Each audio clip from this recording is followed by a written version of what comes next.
Just about every time we use the internet, a communication link, or an app, we agree to some very long terms and conditions.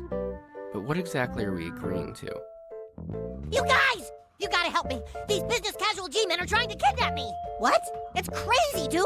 They're saying it's because I agreed to the latest terms and conditions on iTunes. Why? What did the terms and conditions for the last update say? I don't know, I didn't read them. You didn't read them? Who the hell reads that entire thing every time it pops up? I do. Can you tell, can Apple tell how many people actually read it? Well, they have to say that they agree. Right. We can't know for sure if they've read. We try to make it in plain English and very short. If I were trying to make a user agreement uninviting, I would choose a small font, a sans serif font, and I would set it in all caps. Okay. Because what happens then is that you have type that becomes a texture rather than words and spaces. No one has read the terms and conditions. No one in the world. No one, even the lawyers who wrote it like this. You come to a website and they have a set of rules, usually described in terms of services, and then they have a privacy policy. And as soon as you start using the service, in essence, you have agreed to the terms of service and the privacy policy. Do these terms and conditions that we sign up for even apply? They do. I think if they didn't apply, I think the web would topple over. And so to the extent there have been contract decisions, they've held that these terms and conditions are valid. And this concept is pretty new. For instance, you never had to sign a user agreement for an old-fashioned landline, or to watch TV, or to read a book. But if you use a smartphone, a Kindle, or you watch Hulu, then you do. Violet, baby, don't you sign anything there. What's this all about? Standard form of contract. Don't talk to me about contracts, Wonka. I use them myself. They're strictly for suckers. Yes, but you wouldn't begrudge me a little protection. In fact, if you were to read everything you agreed to, it would take 1 full month of work out of every year. That's 180 hours you would need to spend every year. And according to the Wall Street Journal, consumers lose $250 billion each year due to what's hidden in fine print. Here's an example from LinkedIn's terms. You grant LinkedIn a non-exclusive, irrevocable, worldwide, perpetual, unlimited, assignable, sublicensable, fully paid up, and royalty-free right to us to copy, prepare derivative works of, improve, distribute, publish, remove, retain, add, process, analyze, use, and commercialize in any way known or in the future discovered any information you provide directly or indirectly to LinkedIn, including without limit to any generate content, ideas, concept techniques, or data services, use of LinkedIn, without limit to defense, notice, and or competition with you or any third party. So LinkedIn takes pretty much everything forever. You'll find this kind of language in Google, Pinterest, Facebook, pretty much anything that people consider free. Instagram is finding that pictures are worth much more than 1,000 angry words after the company updated its user agreement to say it would have the right to sell posted photos without compensation for use in advertising. And even if you are paying, companies have the ability to make you accept just about whatever they please. In 2009, GameStation, a company in the UK, put some pretty sneaky stuff in their terms. They didn't take money or your firstborn child, but for one day, their terms stated, by placing an order via this website, you agree to grant us a non-transferable option to claim, now and forevermore, your immortal soul. The contract was only live for a day, but GameStation happened to rake in the lives of 7,000 immortal souls. This was, of course, a joke. However, it makes you wonder, what if there were more serious consequences that might result from not reading terms and conditions? And what if your phone came with these long terms and conditions said, well, if you use the phone, the government can wiretap you? That would be insane. But that's the kind of world we're living in. A world where the government could wiretap you because of terms and conditions? So, if you look at the iPhone user agreement, wiretapping isn't mentioned. But in AT&T's privacy policy, they say that they can use data to investigate, prevent, or take action regarding illegal activities. Prevent?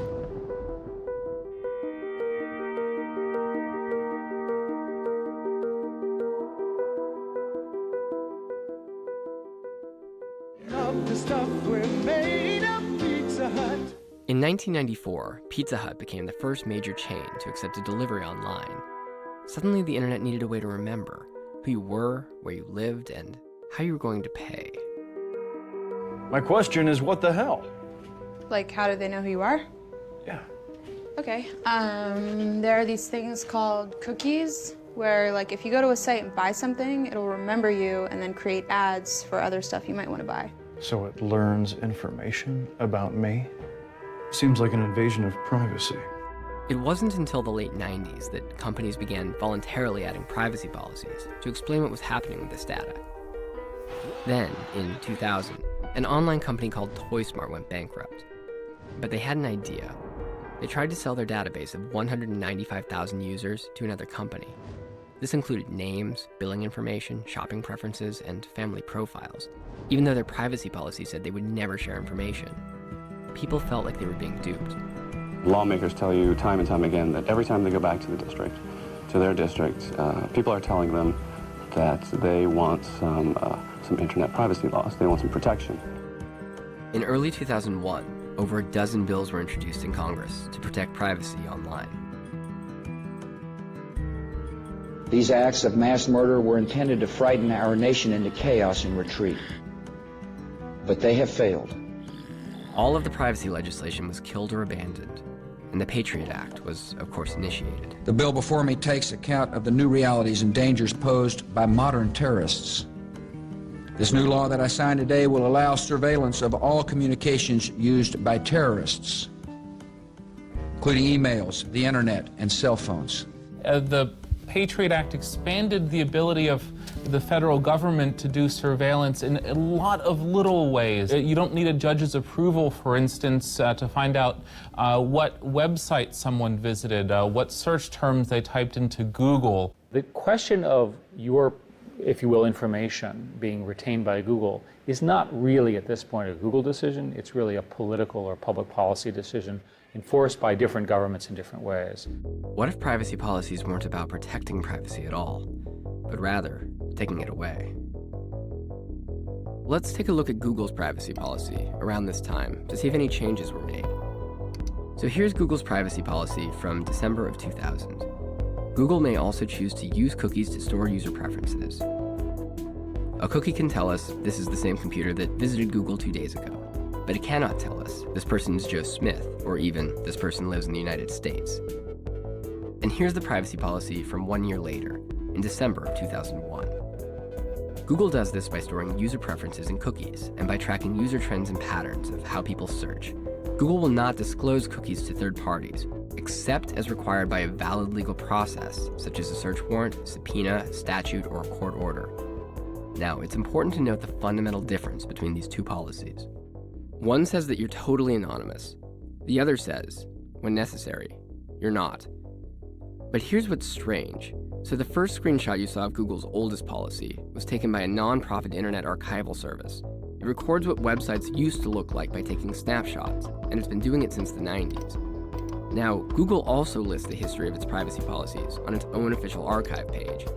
In their archives, they state they've got every privacy policy that goes back to the beginning. But what Google shows as their original privacy policy doesn't match that of the archive service. Instead, they show the policy from December of 2001, the one that says that users are not anonymous. Google claims this is their first privacy policy, which it isn't. So why would Google not include its original privacy policy on its own archives page, the one that said you would remain anonymous? What if the data collection that the Patriot Act required became the foundation of a whole new business model, and the foundation of the modern internet as we know it? Would that be something worth covering up? Even though we don't write checks to Google, and that's one of the reasons we kind of like the company, it doesn't mean that Google's really free, or that we are free in the liberty sense when we use it. It might feel very different if Google was effectively a $500 a year service, because that's the value of the data that you're providing. I mean, that was a really critical finding, in that advertising could be, targeted based on information that people were somehow, supplying about themselves. Suddenly, you didn't have to wonder, was somebody watching my commercial? You knew someone clicked on my ad. That meant that they paid attention to it. In 2012, Google was one of the most valuable stocks in the world. And Mark Zuckerberg, the founder of Facebook, had become one of the richest men in America. My job is to help investors figure out for themselves what this thing's worth. So I look at what Facebook has as an asset, which is 900 million people and a ton of data on those people. And I say if they use 10% of that data, they're going to be the most valuable company ever. When personal data is worth this much, why would Google or any free internet service be opposed to the data retention that the Patriot Act required? Anonymity wasn't profitable. The people who are willing to give up a little bit of information in exchange for having access to something that's free or something that's fun, or a free taco. I don't think that ever changes, right? You always want something free. And plenty of people are willing to provide information to get that. And plenty of companies picked up on this fact.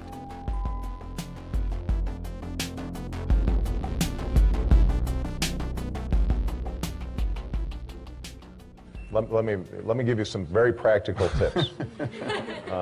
First of all, I want everybody here to be careful about what you post on Facebook. What the default settings are on Facebook. This is how most people use this technology. When these companies are building these systems, they know that. So why isn't the default for everything sharing, every photo, when I start Facebook, why isn't it just for my friends? Why is the default for everybody? Because it's really confusing for my mom to figure out how to just share to her friends. The way we've designed the site is that it's a community thing, right? So people want to share with just their friends, but a lot of people also want to share with the community around them, right? So I want to share with everyone who works with me at Facebook. I want to share with everyone who went to my college, everyone in the village around me. And those people aren't just my friends. Even Mark's explanation doesn't make any sense. He says he wants to share with the school, with the quaint village next to him. He doesn't say he wants to share with the entire world. And yet, that's the default. The challenge with defaults is that you get comfortable with whatever the default is. When the default is public, you actually can adapt really beautifully and deal with it. When the default is private, you can adapt comfortably and deal with it. When the defaults change, that's when problems emerge. And in fact, that's what Facebook did.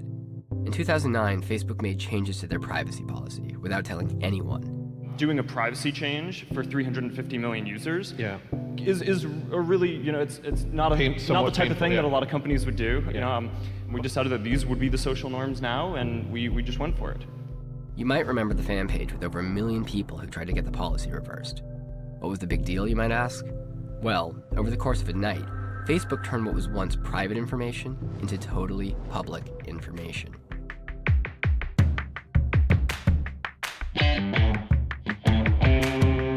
These platforms have an incentive to keep as much information about you and make it as visible as possible. It's almost the question then becomes, what's the less forgivable sin?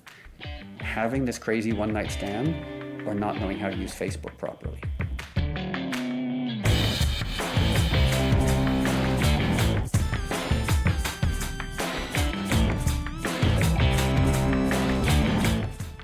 Most relationships in your life, it's very good that the other person doesn't know everything you've ever said or scribbled or thought.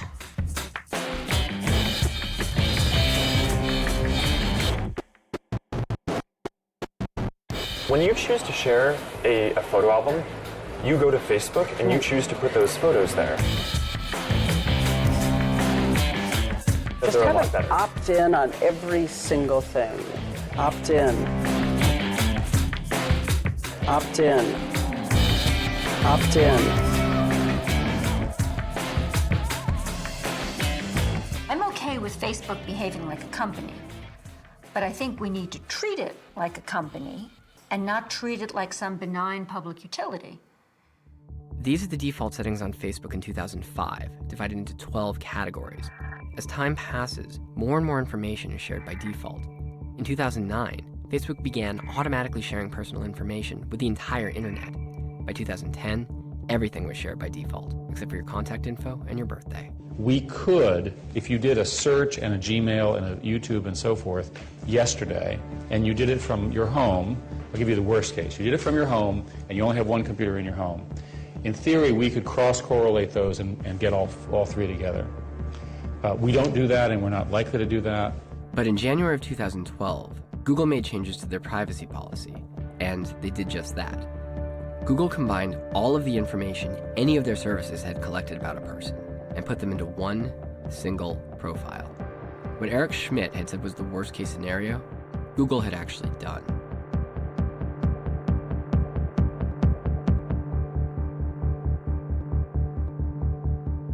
I mean, how can you honestly sit here and tell this committee this is not a growing problem? A good deal of what I was trying to say is that I don't think there is evidence of a market failure or consumer harm from the legal and legitimate use of personal information in commerce. I don't think there's evidence of it. There are companies that you've never heard of, like Axiom, that claim to have about 1,500 points of data on the average American citizen. Everything from, whether you're right-handed or left-handed, what kind of dog you have, what your sort of psychological outlook is, and all of that can be used to inform decisions that businesses make about us as well. These are the types of companies that a potential employer would go to try and run a background check on somebody before they hired them. They're able to connect the fact that you went to site A and then later to site B and then eventually to site C and create this detailed history of what sites you visit online. They don't put your name in the cookie. They put a unique serial number in the cookie that could then be linked to your name in their database. I don't know if you've ever seen the picture of the ad network ecosystem that shows all the parties in the ad network ecosystem. It's a bit overwhelming. The information is valuable to different people for different reasons. What if you buy a lot of alcohol?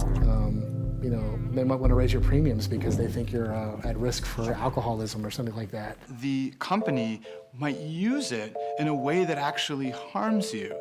For example, in 2008, thousands of people suddenly had their credit limits reduced, seemingly for no reason. While on vacation, one wealthy business owner from Atlanta saw his limit plummet from $10,800 to just $3,800, ruining his vacation. The letter he received said this: "Other customers who've used their card at establishments where you recently shopped have a poor repayment history with American Express." This means companies like Walmart. And in Minneapolis, a father came into a Target, outraged that they were sending his teenage daughter pregnancy coupons that were addressed to her. The man thought the Target was trying to encourage his daughter to get pregnant. As it turned out, thanks to her shopping habits, Target knew that this high schooler was pregnant before her own father did. The father later apologized. And in the Netherlands, data was being used to harm customers in a whole new way. Now, while you're driving and using a GPS, that GPS is sending back signals that tell how fast you're moving. It's really useful for helping us avoid traffic, but that got a little company called TomTom wondering who else might be interested in knowing the speed of traffic. And so in the Netherlands, the data that people were willingly trading to find a faster way home was being sold to the authorities to give those same drivers tickets.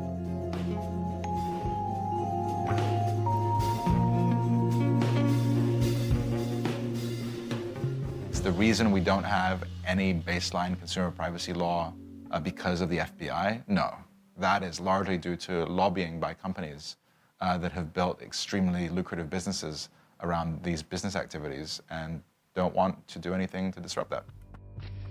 Under Facebook's terms and conditions, a user must be 13 or older. Despite this, according to a recent Consumers Report study, an estimated 7.5 million users were younger than 13. First of all, we don't allow people to have accounts under the age of 13. And my reaction to that is that's just absolutely indefensible. I mean, it's unbelievable that you would say that. Well, Senator, I just want to say we really emphatically agree with your points. They say that Facebook sent an army of lawyers so that the final privacy legislation that emerged in 2011 was watered down significantly in a way that wouldn't affect Facebook's business model. My name is Alan Davidson, and I am the Director of Public Policy for Google in North and South America. My message today is simple. As we've heard, mobile services create enormous social and economic benefits. I reject the notion that privacy protection is the enemy of innovation. It absolutely doesn't have to be and isn't. It was an expensive year of lobbying for these big companies. Google spent 5 times as much as the year before, and Facebook spent 4 times as much. Senate Bill 242 will protect users of social networking internet sites. It will protect these users from identity theft and from unwanted contact by keeping their private information private, of course, unless they agree to share it. I know that many members, including myself, do not want to negatively impact a very important industry for the state of California. Individuals involved in this industry don't want to see any regulation whatsoever. So I think that's really the key. And one of the most interesting things I found in these conversations is that many members of the legislature don't even have social network sites because they're concerned about their privacy. And at the time the bill was being heard, although lobbyists were in the committee room for the entire hearing, they did not come forward to speak. So it was sort of an interesting process, sort of a stealth killing of the bill without the opportunity for the public to really see who was in opposition. So people like Google and Facebook were in strong opposition, Facebook in particular. What did Facebook have to lose? You know, I really do not understand their logic, and you'd have to ask them about that. But when I analyze an issue like this... I'd love to ask them about that. They won't talk to me, so... I'm not surprised.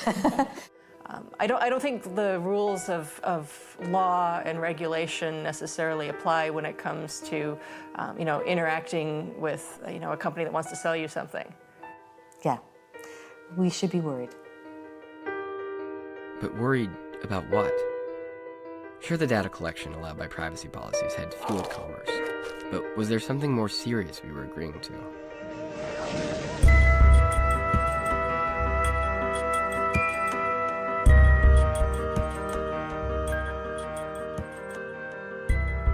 Total Information Awareness, a program initiated by the government in January of 2002.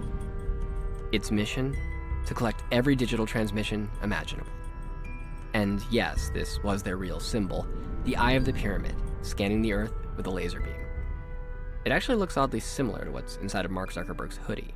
Making the world more open and connected. Oh my God, it's like a secret cult.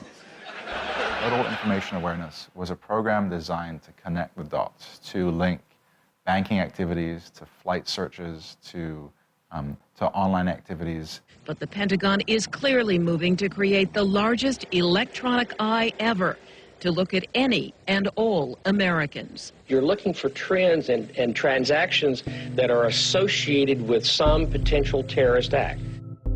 They believed that with enough data that they could predict who would be engaging in nefarious crimes. The public was outraged. Congress was outraged. The program was shut down. The lesson that the government learned after the failure of Total Information Awareness was that if you're going to create a gigantic spying program, don't give it a creepy name. there's nothing to prevent them from developing the same capabilities, just in smarter ways from their standpoint.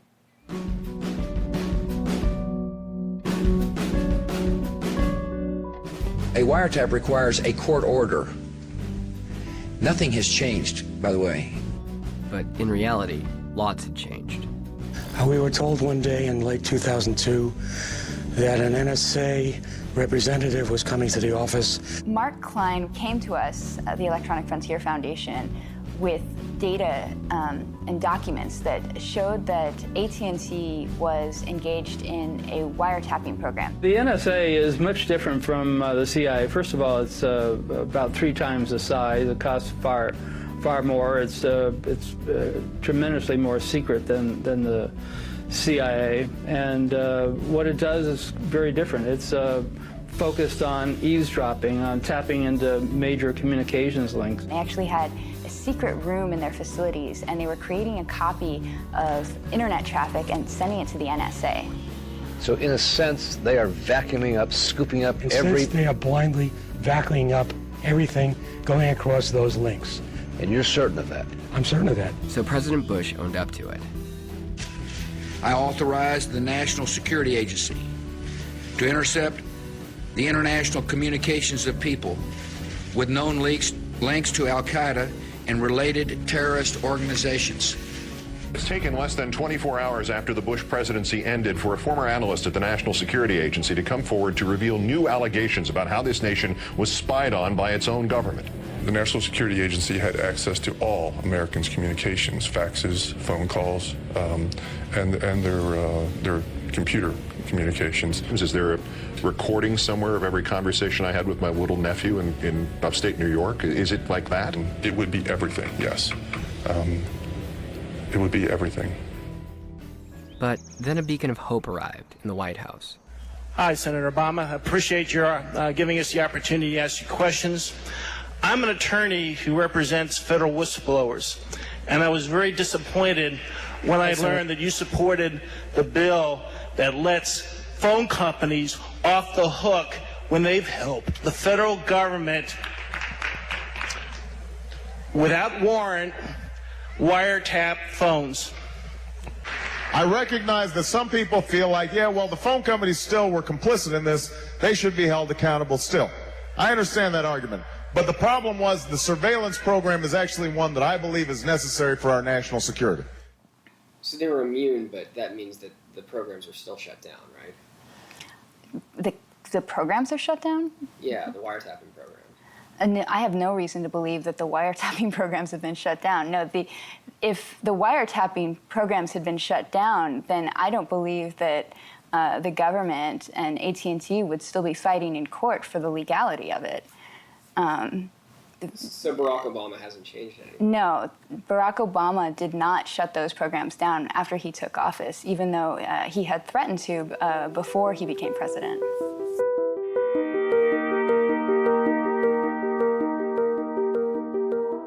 When we got started just in my dorm room at Harvard, the question that a lot of people asked was, why would I want to put any information on the internet at all? Like, why would I want to have a website? And people have really gotten comfortable not only sharing more information and different kinds, but more openly and with more people. And that social norm is just something that's evolved over time.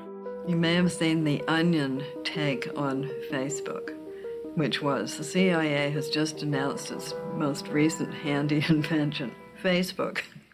According to Department of Homeland Security reports, Facebook has replaced almost every other CIA information gathering program since it was launched in 2004. After years of secretly monitoring the public, we were astounded so many people would willingly publicize where they live, their religious and political views, an alphabetized list of all their friends' personal email addresses, phone numbers, hundreds of photos of themselves, and even status updates about what they were doing moment to moment. It is truly a dream come true for the CIA. You know, the FBIs and the NSAs of the world are appreciative of the fact that Google and Facebook have built business models around collecting user data because it makes their jobs much easier. That article in Time started with this anecdote. They're sitting in their transparent cubicle in their open space in Facebook. Robert Mueller was the one man in the room with a tie on and he was older in a suit. And he comes in and he says, I was just in the building and I wanted to say hello to Mark Zuckerberg. So he says hello to Mark Zuckerberg, little chit chat, and then he leaves. And everybody's saying, what the hell was that? Now, nobody asks the question, why was Mueller in the building? He's the head of the FBI. On the one hand, Mark Zuckerberg has said he wants to create a more open society, and Facebook is a way to do that. On the other hand, you know, there's a lot about the way that Facebook uses information that people don't know. If only there was a way of knowing how much information these companies were storing about us. Well, in the case of Facebook, we learned some pretty interesting things thanks to one student in Austria.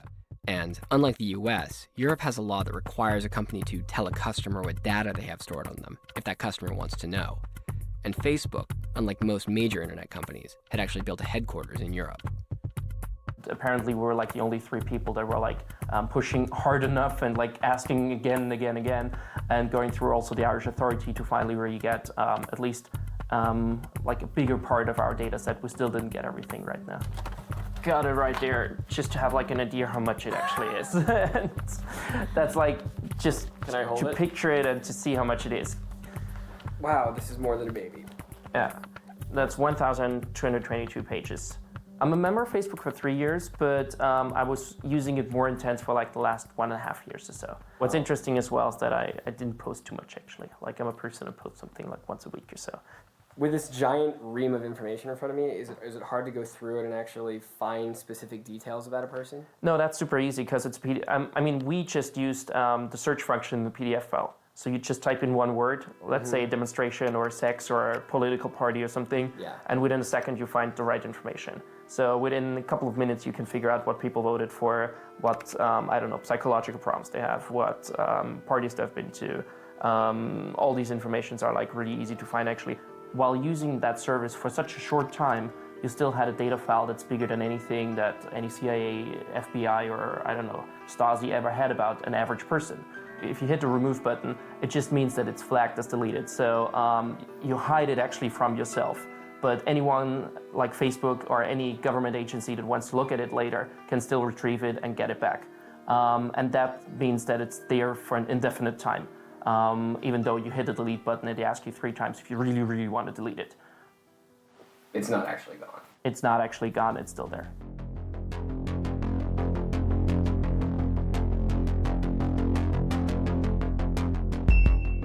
So we've ultimately adopted roughly the following rule. We think of it as we anonymize the information within 18 months.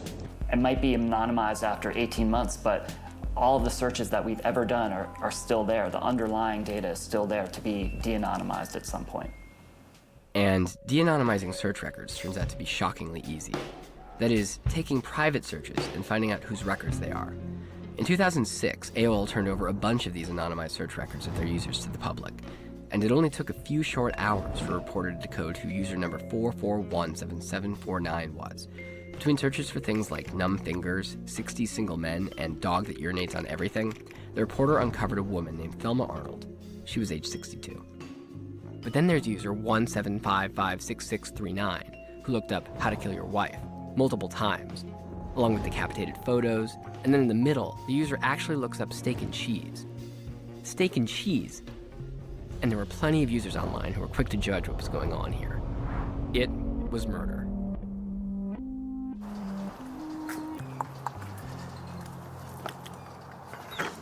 Rainy, easy. Hey, old friend. Easy. So, let's take a seat and I'm going to show you something. Okay. What I'm showing you here is a list of anonymized search records. These records were released by AOL. Are there actually things on this list that you know you've searched for before? Sure. Yeah, I have definitely looked up car crash photos. I've definitely typed in decapitated. I've definitely looked up dead people photos. I've definitely looked up wife killer. Yeah. In fact, I've looked up every single search term I'm looking at here.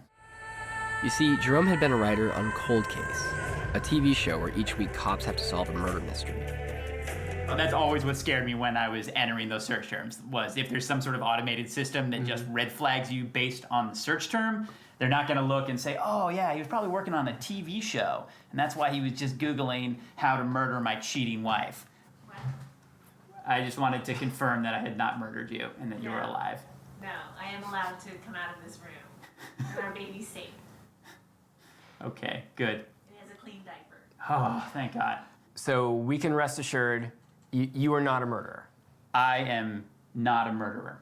You are a writer. I'm a writer. Okay. Glad we could clear that up. Glad we could clear that up. So, what would happen if that red flag system did exist?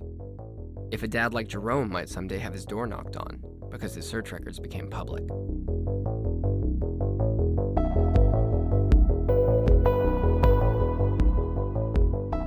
Consensus seems to be that the retention of this kind of information should be greater than 0 days. And the reason it has to do with police actions, terrorists, Patriot Act, all those sorts of things. It turns out that in this environment, the digital environment, there's a loophole to the Fourth Amendment, which is if a third party collects a lot of this information, the government doesn't have to go through those same hoops. It's called the third party doctrine.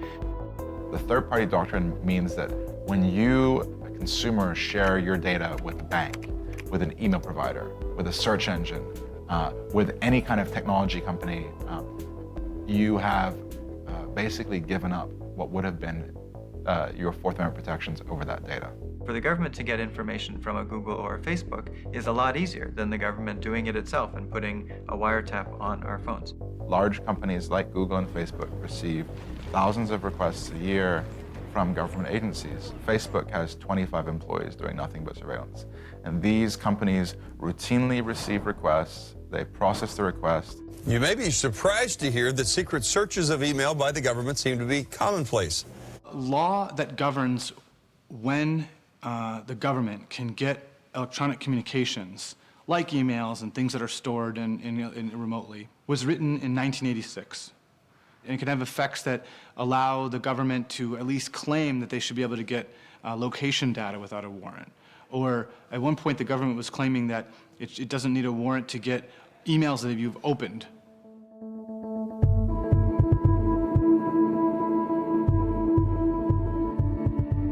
Well, in the spring of 2011, the Department of Justice, and in particular the FBI, made several requests to internet companies as part of an investigation relating to individuals associated with WikiLeaks. We released 400,000 classified documents. For those of you who don't know who Julian Assange is, he started WikiLeaks. Now, in the past, WikiLeaks has released secret documents related to the Iraq War, Guantanamo Bay, and Afghanistan. And that's, obviously a positive development for those of us who think that information should be more accessible almost no matter what. And obviously it's a threatening development to those institutions like corporations, in many cases, that depend on secrecy. I condemn the action that WikiLeaks has taken. It puts at risk our national security. Twitter received an order that requested data regarding certain Twitter users. These were all users that were related to the whistleblower website WikiLeaks. However, it wasn't just an order, it was actually a D order, and it came with a gag order. It required that Twitter never speak publicly about the fact that they had received this request. Denouncing the move, Assange said he believes other American internet companies, such as Facebook and Google, may also have been ordered to disclose information. Companies like Amazon, Yahoo, Dropbox, even Facebook will be capable of handing data to the government without first informing users. Even if you think what the people are doing is wrong, that's why the First Amendment exists, to protect unpopular people engaging in unpopular speech. But Twitter fought back. They released the information to the users and let them know ahead of time, and they were successful in getting the gag order overturned. Meanwhile, Amazon, PayPal, MasterCard, and Visa, they all gave in to the pressure regarding their users. A culture of loyalty to not you, but a greater cause is important to be successful, it seems like to me. And it's disloyal, in this case, to the country. While President Bush might think it's disloyal, thanks to Twitter standing up for the privacy of activists like Julian Assange, you can now be shown this. Today, We release over 287 files documenting the reality of the international mass surveillance industry. An industry which now sells equipment to dictators and democracies alike in order to intercept entire populations. 9/11 has provided a license for European countries, for United States, Australia, Canada, South Africa, and others to develop spying systems that affect all of us.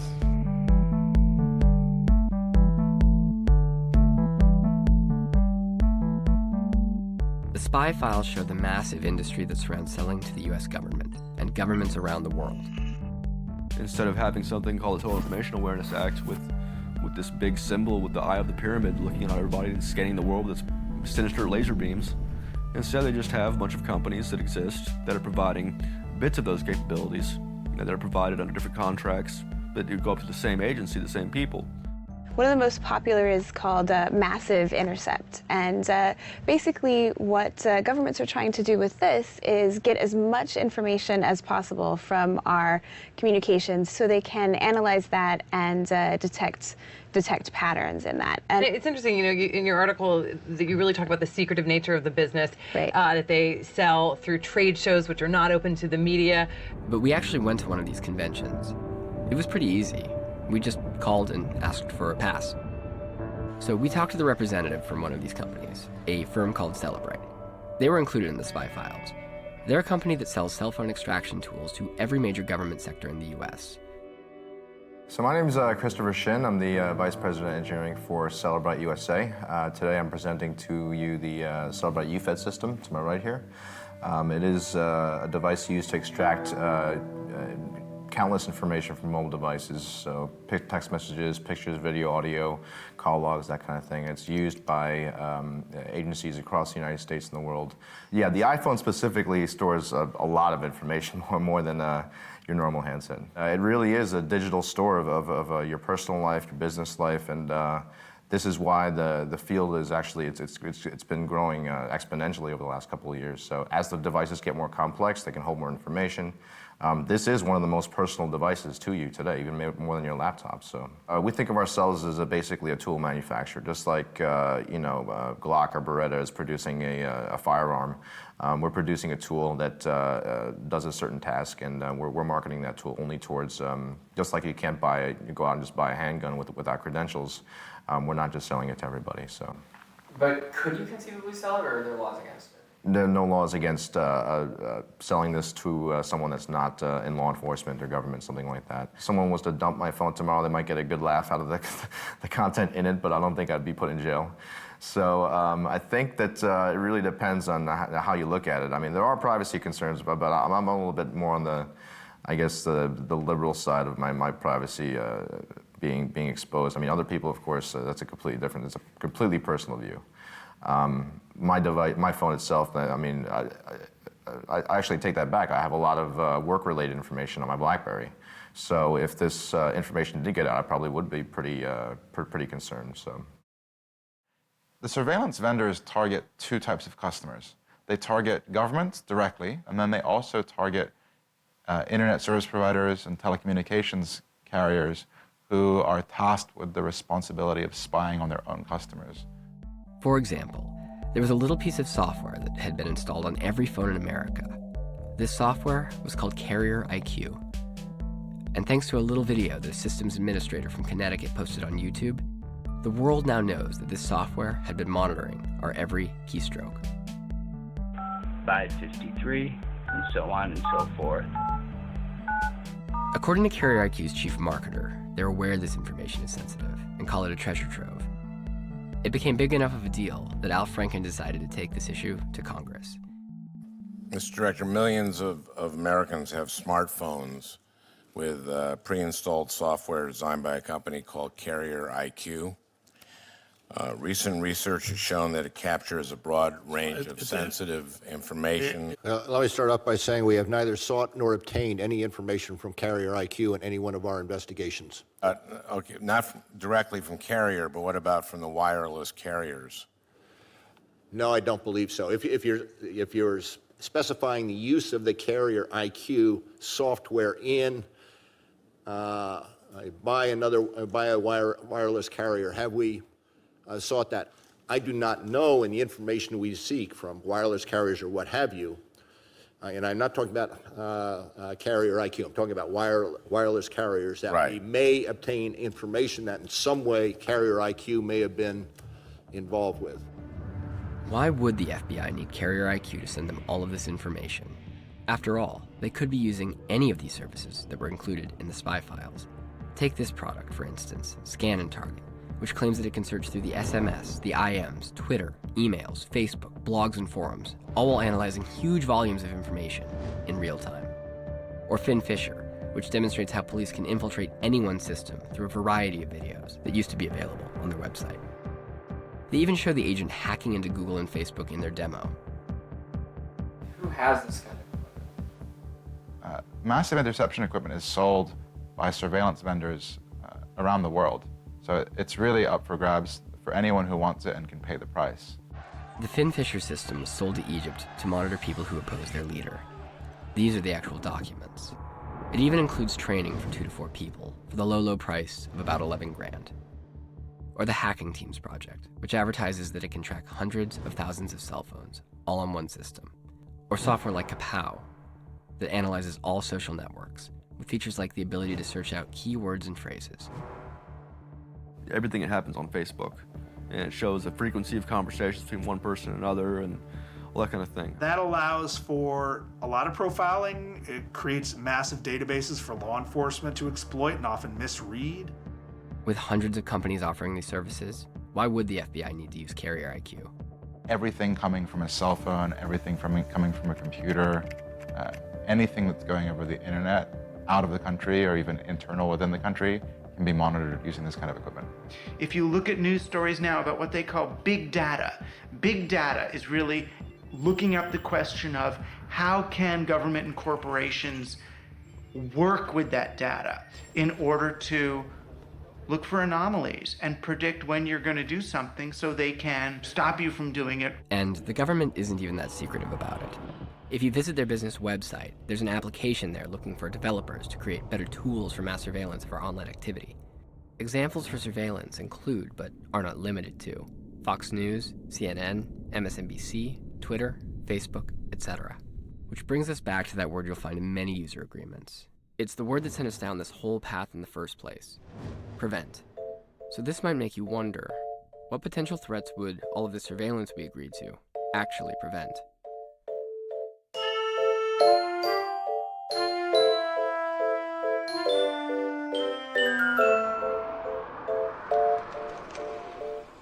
Basically, January the 3rd, 20 days before I go on holiday, I tweet, "Are you free this week for a gossip/prep before I go destroy America?" Ended the tweet with a kiss, as threatening as that is. 20 days later, get on a flight, go to LAX. We had a hotel in Hollywood Boulevard. We were just gonna potter around for a week, just looking around, just being tourists. Got off the plane, went through the passport control, swiped my passport through, and they're like, "Can you come this way?" And I was like, it's because I got an Irish passport. I thought maybe Irish people is like stereotype, IRA bombers. They went through my suitcase, and I was like, oh, what are you doing? And then when they pulled me into the holding room, I was questioning me for 5 hours about whether I had a Twitter account. I was like, are you being serious? Are you actually holding me because of a tweet? And they're like, what do you mean by destroy America? And I was like, to party, it means to go wild, get drunk. Any moron that could read that tweet can see what it's meant as. Like, it ends with a kiss. I'm sure, like, Hitler doesn't end his memoirs with a kiss or whatever he did. So then they moved us to a holding room. But then at midnight, the staff changed over and they weren't aware of what we were there for. So they handcuffed us, stuck us in the back of a police van, and then took us to a downtown, like, prison detention center. Innocent people shouldn't be treated like absolute dirt. And they were dragging us around, pushing us into walls. Sounds like a horrible vacation. Is the government refunding you at least? No, they won't comment on what happened. Well, if I'd put I was going to paint the town red, they'd have me done for graffiti as well, wouldn't they? When I go to other countries, this is going to show up that I got refused from America, so more than likely I'm now going to get dragged off at every airport and questioned about what happened, and I have to explain to them that it was a tweet. I'm Italian, Irish, French, Portuguese, Native American, Flat. I'm even like 1/18th Avatar. This is Joe Lipari. Joe Lipari had had a rough day at the Apple store. He had been forced to wait in line for 4 hours before finally leaving. So I get home from the Apple store, still a little irritated. Smoke a little dope, put on Fight Club, just trying to relax, go on Facebook. And this button-down Oxford cloth psycho might just snap and then stalk from office to office with an Armalite AR-10 gas-powered semi-automatic weapon. And I said the same thing, but except the Apple store. pumping round after round. And, basically word for word, except for where. Hanging out on Facebook, getting ready to go to yoga class, and there's a shave and a haircut. 2 bits, knock on my door. So I was like, hey, maybe somebody's here to watch Fight Club with me. Open it up, boom, NYPD SWAT, their bulletproof vests on, their guns drawn, and they tear the place apart. They really go through everything. When the one cop, finds the box that has all my military awards, he comes bringing it down. He's like, oh, you were in the military? And we start talking Army talk. He sees that I speak the language. And that's when he asked me, he was like, so do you know what an Armalite AR-10? And I was like, that's why you're here, guys? You're here because I made a bad joke on Facebook. It blew my mind. It's the ultimate buzzkill, really. Your Facebook page is brought SWAT to your house. They told me not to go far from New York because I'm going to be needed for all these court cases for a year. They claim one of my Facebook friends called 911. Which is another thing I think is bogus. So I asked for the 911 tape, which they keep on file. They have to. And it's my right, it's my stuff. They have to give me my mugshots if I want it. So they come back and say, turns out it wasn't someone that called 911. It was someone that just walked into the police station, and that's something we don't keep a record of. And how'd you get my address? I lived there for 10 days. I didn't update my mailing address yet. All my banking stuff was still going to my old apartment. There was nothing saying I lived there except for a verbal agreement.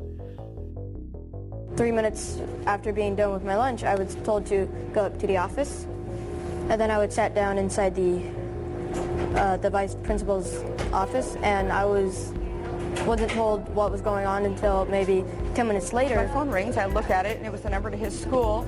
And I answer it, and it's the school security guard just giving me a FYI, for your information, just to give you a heads up. The Secret Service is here with the Tacoma Police Department, and they have Vito, and they're talking to him. A man walked in a suit and glasses. And he said that he was part of the Secret Service, and he told me it was because of a post that I made, and it indicated as a threat towards the president. Yes, a 7th grade boy was visited by our FBI because of a red flag that came up in their spy system. I was saying how Osama is dead and for Obama to be careful because there might be suicide bombers. It didn't consider his age, or that his comment about Obama needing to watch out was one of concern. The machine simply determined that based on a series of words, Vito was a potential threat.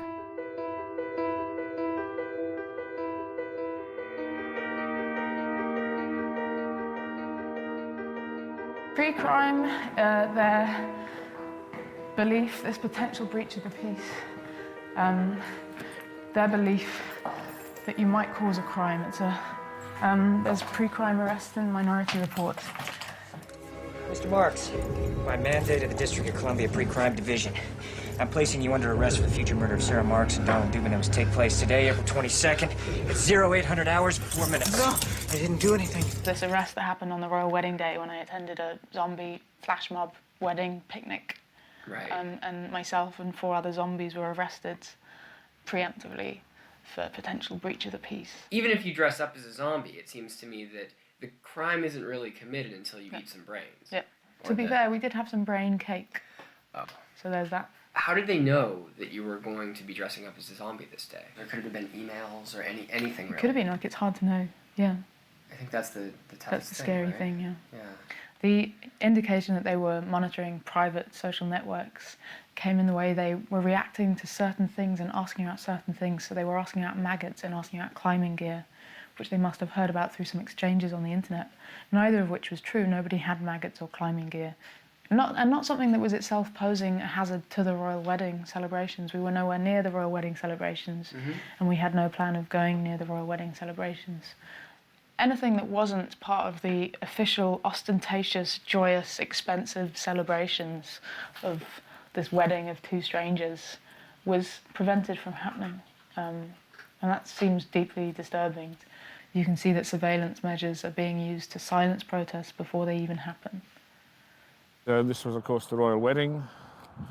We'd all helped pay for the royal wedding. It was it wasn't just a private wedding. You're arresting a professor of anthropology that runs a street theatre group. One of the keys. Thank you very much. No, we took the keys. We couldn't believe this was happening. We were so obviously a street theatre troupe. Some of us had actually got the costume on, So we were locked away in Lewisham Police Station for 25 hours. Once the whole wedding was safely over, we were let out.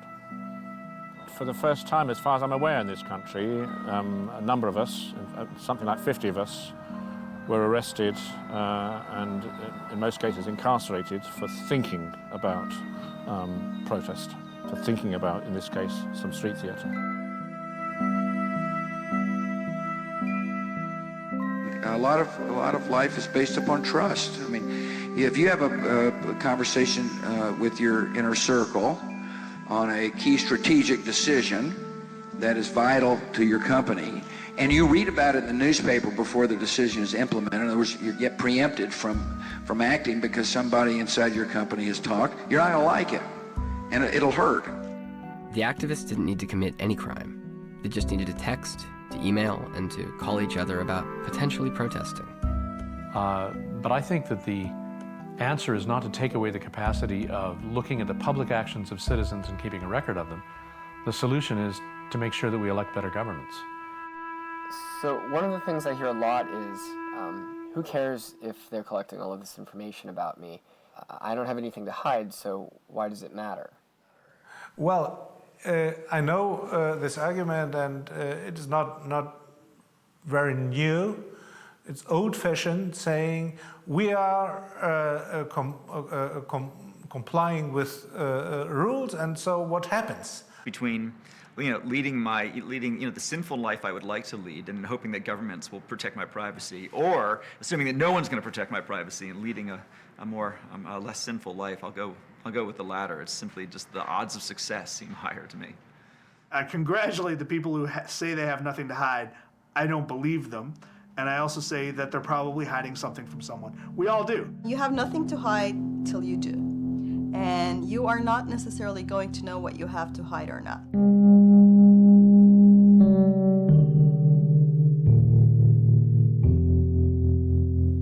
You might remember the case of Millie, a teenage girl in Britain who disappeared in 2002.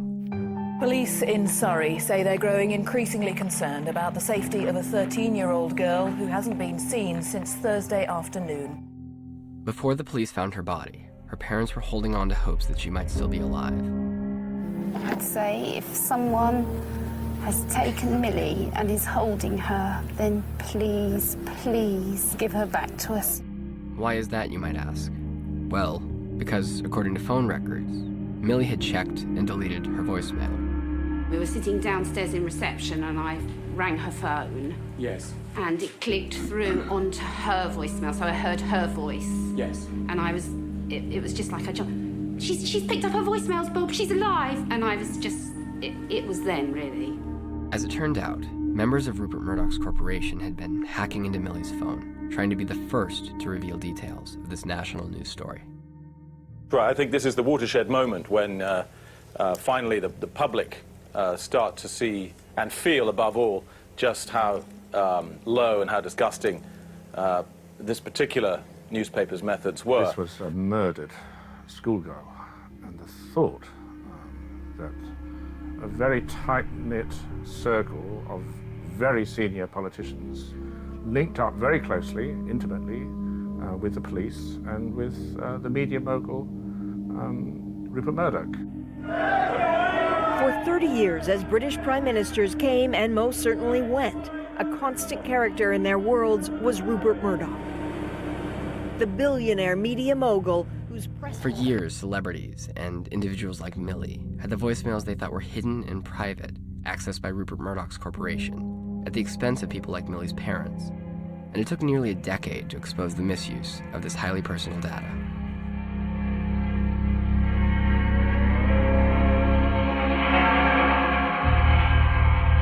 Transparency, which, bonds us together and gives us all so many friends that we didn't know before, but all these friends that are connected, gives the state an absolutely unparalleled in the history of humanity ability to know what's going on in its citizens, to find out who the dissenters are.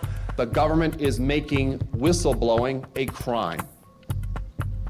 They are making dissent a crime, especially when it embarrasses the government and calls the government to account.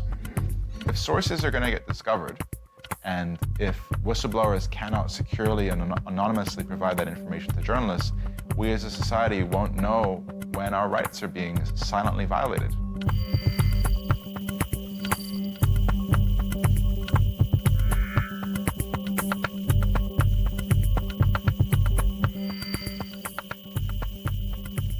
Of course, the president has defended his administration the only way he knows how. If we can root out folks who have leaked, they will suffer consequences.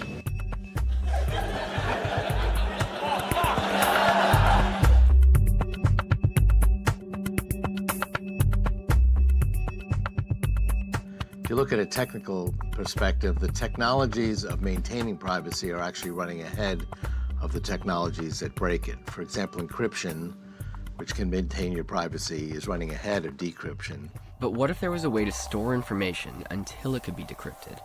U.S. intelligence officials will soon be allowed to keep information on U.S. citizens much longer than they used to, even if those citizens have no known ties to terrorism.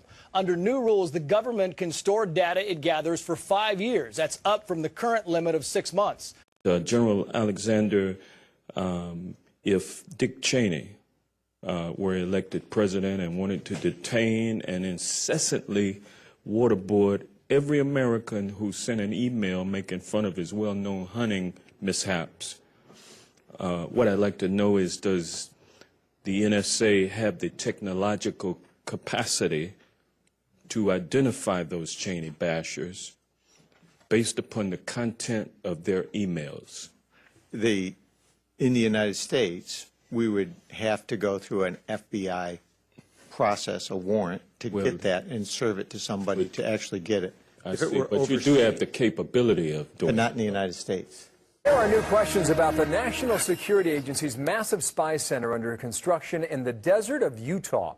Once finished, it'll be 5 times the size of the U.S. Capitol building. The NSA is not allowed to spy on Americans, but now a whistleblower has come forward saying that the agency is doing it anyway. This massive agency that's collecting a tremendous amount of information every day by satellites and tapping the cell phones and data links and your computer email links and so forth. And then it has to store it someplace, and that's why they built Bluffdale. It's going to cost $2 billion. It's being built in this area on a military base outside of Salt Lake City in Bluffdale. As I said, they had to actually extend the boundary of the town so it would fit into it. And the whole purpose of this is the centerpiece of this massive eavesdropping complex, this network that was created after 9/11. The reality of information technology is it progresses exponentially, only information technology. Exponential growth starts out very slow, looks like nothing's happening, you're doubling tiny little numbers, and suddenly it takes off. And we've seen that with paradigm after paradigm, like social networks in recent times. In 1984, to store 1 gigabyte of data cost $85,000. By 2012, it cost about 5 cents. In the city of Chungking, there are about 500,000 cameras. In 2012, the cost of permanently recording a high-resolution feed was $300 million. By the year 2020, the projected cost is less than $3 million. The UK, being one of the cultures that's introduced cameras most ubiquitously and most quickly, so far the population seems fine with it. If they weren't, they know who to call. There are 2,000 cameras, and soon there will be 3,000, all of which feed into this control center housed in a secret location. And I can call up in real time all instances where a camera caught someone wearing a red shirt. This is the shape and the size of a potentially suspicious unattended package. Many police departments set to use controversial new devices capable of scanning people's faces, then checking that information against a criminal database. When we're at war, when you're protecting your society against people who want to come in and kill civilians, you have to be able to defend what we're doing. You have to be able to defend our way of life, and you have to put these powers into somebody's hands. According to the Brookings Institution, this kind of pervasive monitoring will provide what amounts to a time machine, allowing authoritarian governments to perform retrospective surveillance. For example, if an anti-regime demonstrator previously unknown to security services is arrested, it will be possible to go back in time to scrutinize the demonstrator's phone conversations, automobile travels, and the people he or she met in the months and even years leading up to the arrest. The government is using the existence of terms of service to justify the surveillance state that we now live in. The messages are free to use, and most importantly, they're encrypted, so the police can't actually get in there to encrypt what's happened. So that's prompted calls to shut down the entire network. It's easy to justify using these technologies to stop a riot. But shouldn't we be concerned when the government is able to read our emails, text messages, phone calls, search history, to track our movements and limit our free speech? What crime did that 7th grade boy really commit? Is having zombies at a royal wedding really so bad? What about Millie's parents? And what happens when these technologies are used to watch peaceful protesters, like all of the people at Occupy Wall Street or the Tea Party folks? What happens if the government doesn't like tents being set up?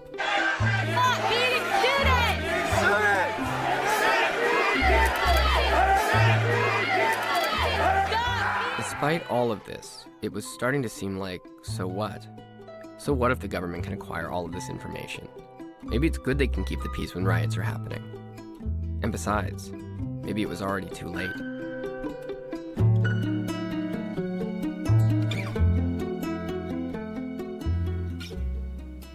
Do you think privacy is dead?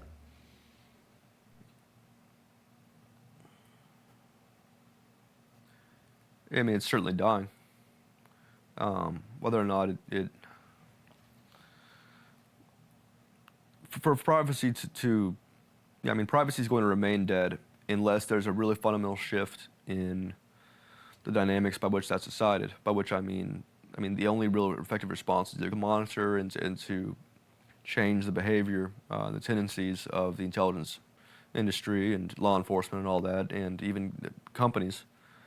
And that's very, very unlikely. I don't know exactly who the us is, but I'm very critical of us. I think that this is an area in which we have allowed ourselves to be smitten. We want this technology to grow and grow, and we don't want anything to rain on our parade. And we have woken up to the privacy concerns, in my view, at least 4 years too late. I mean, is privacy dead? Yeah, without question. Without question, yeah, it's dead. It's safe to work under the assumption that nothing's private. You know, anything that's been digitized is not private. And that is terrifying. When this becomes the size of a blood cell, then I can just send them into my brain and my body through the bloodstream. This will become quite ubiquitous, and it really will be part of who we are. And people say, well, okay, that's going to be a real threshold to move beyond, but I don't think so. It's a very smooth continuum from, when I was a student and had to take my bicycle to get to the computer, to having it in my pocket, to having it in my body. There's a convenient place to put it. I won't lose it that way. But they say if you put a frog in a pot of water and slowly turn up the heat, the frog will just die because it doesn't realize it's boiling. And I think that, like anything else, I think we're opting in a centimeter at a time. And, pretty soon you're pretty far down the road. You look behind you and you sort of wonder how you got where you were. I think that's true.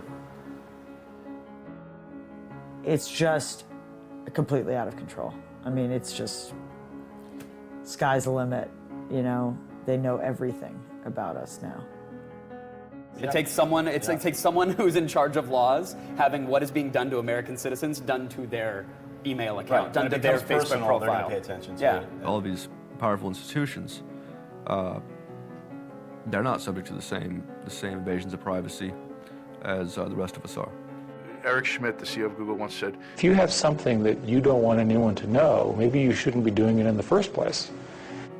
Then he got very angry when CNET, which is owned by CBS, published a picture of his house.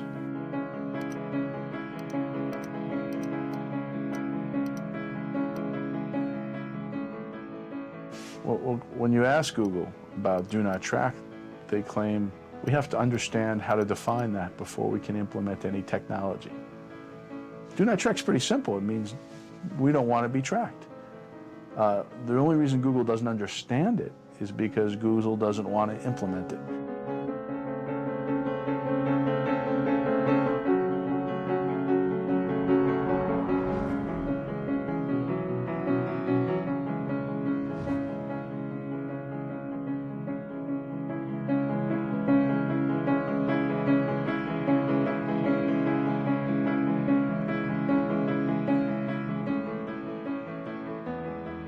Unless someone comes and makes it no longer practical for them to engage in that kind of activity, pressure is put upon CEOs of the companies.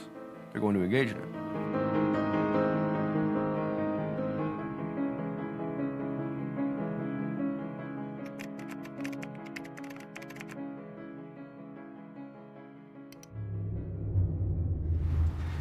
Dawn. We're going by the Facebook campus right now. Really have no idea what to expect. We've not had breakfast.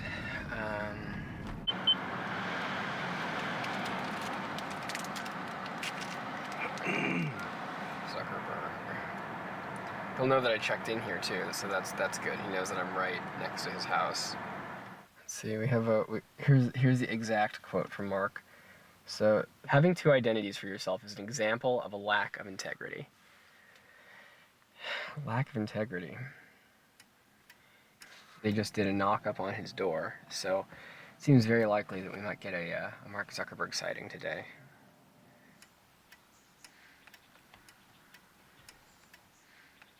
I mean, you might not be wrong, Vince. Ben might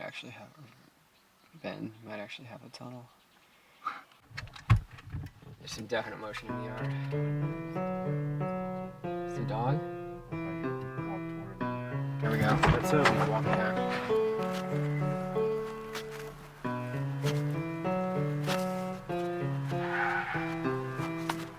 Mr. Zuckerberg? Hey, I'm working on a documentary. Got a little blog here, but wondering if I could just ask you a couple questions.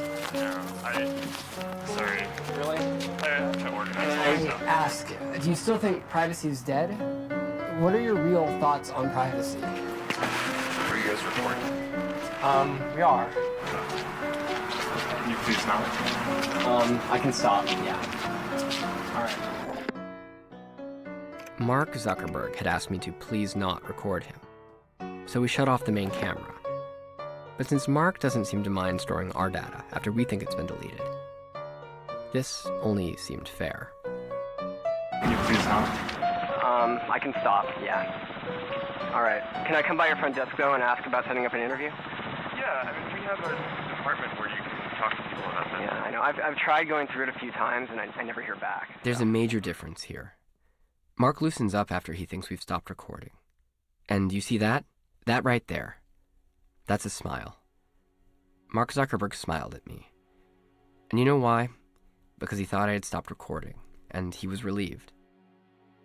Imagine what a relief it would be if all of these companies and the government stopped recording everything we do, if we could just make a simple request to them, something that Mark Zuckerberg knows how to ask for. Can you please not? Can you please not record us, monitor us, and share our information unless we ask first? We need terms and conditions that are reasonable. And we need privacy policies that promote the most basic principles of our democracy, rather than taking them away. Or, as a young senator once said, back before he became president, we need to find a way forward to make sure that we can stop terrorists while protecting privacy and liberty of innocent Americans. We have to find a way to give the president the power he needs to protect us while making sure that he doesn't abuse that power. And that simple principle that there's somebody watching the watcher, whether that's on an issue of freedom of the press or it's an issue of warrantless wiretaps, that simple principle is one that we can't give up, and we don't have to give up. well, Mr. President, we are watching. And I guess we have to ask ourselves one simple question. Do we agree?